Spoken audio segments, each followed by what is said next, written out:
Morning, Steve. Hi, Dan. Starting off with some team news. First of all, Abdul Fattah, we saw him post on social media yesterday, post-surgery. How is he? Yeah, not good. Serious injury. He's had an ACL injury that's going to rule him out for the rest of the season. So a real blow, first and foremost for him, being a young player and having an injury as serious as what an ACL is, albeit can be quite common in sport and particularly football, but it's still a serious injury. But yeah, for it to happen at a young age is, like I said, first and foremost a blow for him and a blow for us as well. We very much now have got to support him in every way in making his rehab and his return as smooth and as productive as possible, with a hope, although it's going to be a long-term injury, that he comes back as a stronger and better player in person. So difficult news really, but one now that we've all got to get ourselves together and support him as I know we will. You mentioned it there. I mean, how important will that support be, and have you spoken to him since? Because he's just really broken into the team in recent weeks, hasn't he? Yeah. He really started to show glimpses of what he could do. He was.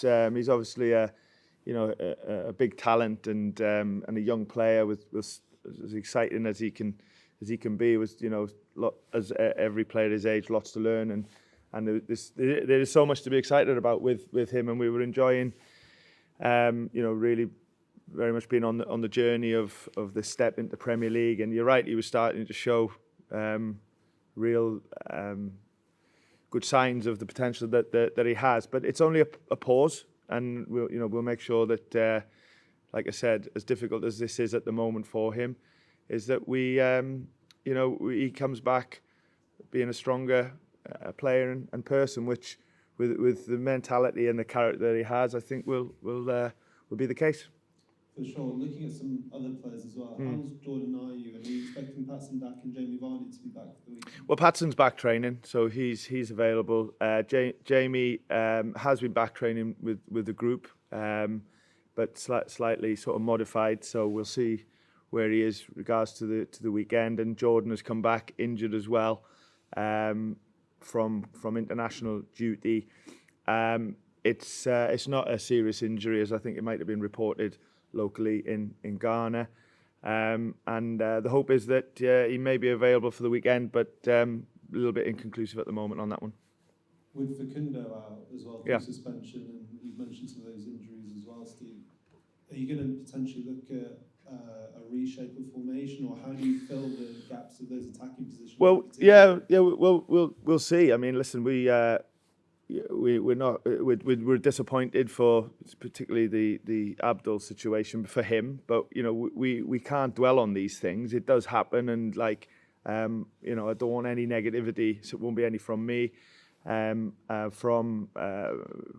want any negativity in and around the club about it. I want to see it as an opportunity to show how strong the squad is and can be, whoever is playing. And we've had numerous conversations in press conferences and experiences already this season where we've seen people have impact that have come off the bench or have started when they haven't started the game before and things like that. So this is just the nature of a squad in the Premier League. Of course, you always want a fully fit squad, everybody competing for places, but that isn't always the case. And you do go through phases where you can pick up some injuries, and we feel like we are going through a little bit of that at the moment. But I don't want any negativity around it. I don't want any sort of dwelling on it. I want it to be seen as things like this is a real opportunity that needs to bring us even closer together to show who we really are. And that's the sign of a strong culture and a strong group. And just final one for me, Steve. It's Enzo Maresca's first return to taking power this week, and you would have watched a lot of Leicester last season in your preparation for this role. So what did you make of Leicester under him? But also, what would have been the small changes you've had to make to adapt the squad to the Premier League this season? Well, first and foremost, Enzo obviously did a brilliant job last season in getting the club back into the Premier League, and it's no easy task for anybody, regardless of what the expectations may be around a team and a club at the start of a season. So that needs to be respected, and it is from me. And okay, he's gone on and equally has had a strong start in his, a more than strong start in his tenure at Chelsea. They're very different challenges, the Championship to the Premier League, and they're not really one to compare. But we know this weekend we're coming up against a talented team, with a really good coach and a big club, if you like, and it's a game that's going to be a real test, but one that we need to embrace and be ready for. So, we're in the planning now. We're still waiting for everybody to come back from international duty, which is normal for a week like this. We've got to get the King Power early kick-off and make sure that we're ready to go. Hi, Rob. You all right, mate? Yeah, good. You beat Chelsea last season at Stamford Bridge. How much of a different position are they 12 months on? Yeah,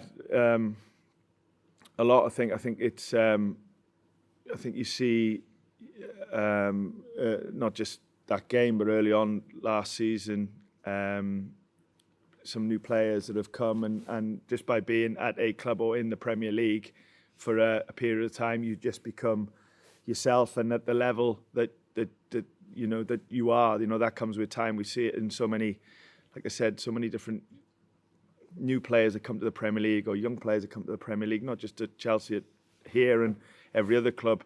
Time is the best form of getting to the level, and some players get there quicker than others. So I think you more or less know what team you're going to face, or what team we'll be facing on the weekend, barring maybe one or two changes for whatever reason, and maybe that's a change where maybe previously in the last year or so you might not have known quite what team you might have faced against. So we're aware of all these things. There's always context to an opponent that you play at a moment in time, and this is a tough game for sure on the weekend. A lot has been said about the investment and the amount of players and all that sort of stuff, but I think we're coming up against a fairly sort of stable and high-performing team at the moment, and one that we need to be at our very best to play against. Cole Palmer made his debut that day. 29 goals, I think, in 44 since. How highly do you rate him as a creative player in this league, and how do you go about stopping him? Well, yes, the numbers that you just mentioned and the performances to back them up have shown that the level that he is playing at. So again, we're aware of that, of the threat he can have, and the impact that he's constantly having in games.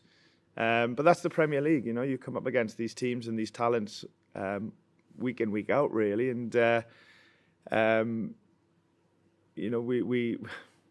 we have to be aware of it, of course. It would be naive not to be aware of team strength, whether it's players or strategies, tactics and things like that. But at the same time, you have to go into any game believing in how you maybe deal with things like that, or the impact that you can have in ways with your own way of playing and players as well. So, and that's just the balance of a game plan and preparation is very much understanding, respecting them, and if you like, being aware of what you're coming up against, but knowing that any success that we have in any game will be down to us doing our thing as best as we can, and this weekend's no different.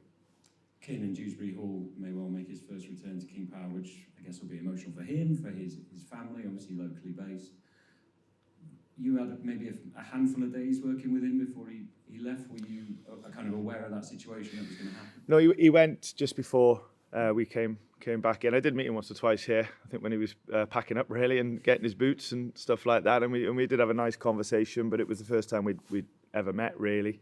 But I know that he obviously has a strong affinity to the club and vice versa. If he's involved in the weekend, then we see it so often now, players going back to former clubs. So come through the academy here and broke through the first team. Had a good impact, of course. Good player, very good player. And if he's here in the weekend, I'm sure a lot of people will be pleased to see him. Because of the time that he spent there. So So yeah, that would be respected if that happens. But at the same time, I'm sure him and certainly us are just prepared and focused now on the game. Just on Fatawu, where were you kind of when you heard the news? How did you kind of react to that? And also, does it help that he's got someone like Ricardo who's been through this injury and the long recovery process, knows how to deal with it? Yeah, so all of them things are relevant. So we knew pretty imminent really that because we follow all the games when the lads are playing on international, watch as many as we can if they're televised. And we could see that he'd come off, and then it was more or less that night we knew that something was quite serious, and then the next morning that through scan images and doctors' communication, medical information that it was quite serious. Yeah, so it was just about getting him back into our care and hands as quick as possible, and dealing it with from there. And just finally, from what you said to Dan, you don't want that atmosphere to breed. I guess, if fans are a bit disappointed, obviously, about the news they've had, but actually you want the players to come together and there be a bit of a siege mentality. Definitely, yeah. And listen, everybody will be disappointed because of Abdul, and like Ricardo's out for 4 months, and just on that point, you're right. Actually, Ricky being the senior role model that he is, Abdul does have a good ally, if you like, in the medical room of how to deal with injuries as professionally as best you can. So that has already started. Ricky would have done that naturally, wouldn't have needed any prompting for that. But injuries happen, and yeah, I think initially everybody will be like, when you lose a good player, and you're sad and disappointed, but at the same time, you have to respond, you have to react, roll your sleeves up, really stick together, and unfortunately, it won't be the last injury that we get this year, and you have to, like I said, it's for me, it's like who's next in terms of taking the responsibility in that part of the pitch, and own the shirt, own the badge, and give everything you can and play well. Thank you. Hi Steve, hope you're okay. You too, mate. Just one other injury I wanted to ask about. Bobby D called over Reed. I know you said he had a bit of a wound on his Achilles. How's he doing? Yeah, so he has been back on the training pitch, but he's had a cut in the United League Cup game that was in an awkward position above the Achilles that is sometimes healing and sometimes opening up. So it's been a bit stop-start for him, really. So a little bit frustrating, but he trained with us yesterday, and the hope is that he reports today, and the cut hasn't opened up again. So slightly frustrating one, yeah. Obviously, this is the first game back after the international break. We spoke before about how you wanted to use it. What are the kind of assessment from your perspective of what you were able to achieve during this break? Yeah, well, I think you have to use the time wisely. I think, like we said, it's a less intense week in terms of thinking about preparing and recovering from games. So it allows you to do some. So of course, the guys who are here, you have to train them well and give them a good program and continue with whether it's individual programs or teamwork and stuff like that, including physical maintenance, if you like. But it also allows extra time to do some reviewing, to do some regrouping, some reflection, and then obviously planning in going forward. And that's sort of something you do with a wider staff and from all aspects of performance, whether it be physical, psychological. Data can have an impact now. They can offer you some information that always cause some interesting talking points, and just gives you the sort of headspace to be able to go through that and then take it into planning for when we recommence. So we always try and use the time wisely, and look at the things that are going well, look at the things that need improving, and then continue with planning, whether it's adapting or evolving to progress into what is now a busy period. When you look at those reflections and you look back at the the first 10 games in the Premier League. What are the kind of key takeaways that you're able to take from that moving into what looks like could be, there's some big games on the horizon between now and the end of the year? Yeah, I mean, first, I knew how hard this challenge was going to be, on and off the pitch this year, and that has proven to be exactly that. So we're fully aware of the environment that we're working in the Premier League and within the club and things like that. So it's proven that to be the case, and probably when you look back, it's been a bit of everything really. Some bits of that we've done well and some decent results, and then we've had the opposite to that. And I've said that to you most weeks. And I think, we always want more. League position is okay, and I think if it stayed like this, there'd be a lot of people who would be quite satisfied with that. But we want more. I want more. And that's got to be the aim. We of course, for a lot of promoted teams coming into the Premier League, it's often the case, I thought of, that the first objective is to stay in the league, because history tells you how hard that is, and I don't think there's any shame in that. And of course, that will be in our objective as well, but we've got other objectives that we're trying to achieve as well. And, we want to be ambitious, we want to think big, while respecting how tough the challenge is and not losing sight of that, okay, if we do have a couple of difficult results or a performance that shouldn't have been where it's at, that don't accept it and understand why, but also don't lose sight of actually how tough this season is proving to be and will going forward. And that for me is the best bit, is the excitement. And I know I'm at my best when I've got my back against the wall, if you like. I've proven that, not even before I've got into first team football. That's when I'm at my best. And we've got to make sure that the team and the club is like that as well. And I think, when you think, like trying to understand as much as I can Leicester and the success that they've had and the city it is, that's when, there has been great successes when there's something really to fight for and to play for. So, but that's not new today. That's been the case from certainly when I walked through the door, and it's a challenge that we're fully, like I said, we're fully aware of what it was going to be, both on and off the pitch, and we're enjoying it while knowing that it's going to be full of more ups and downs.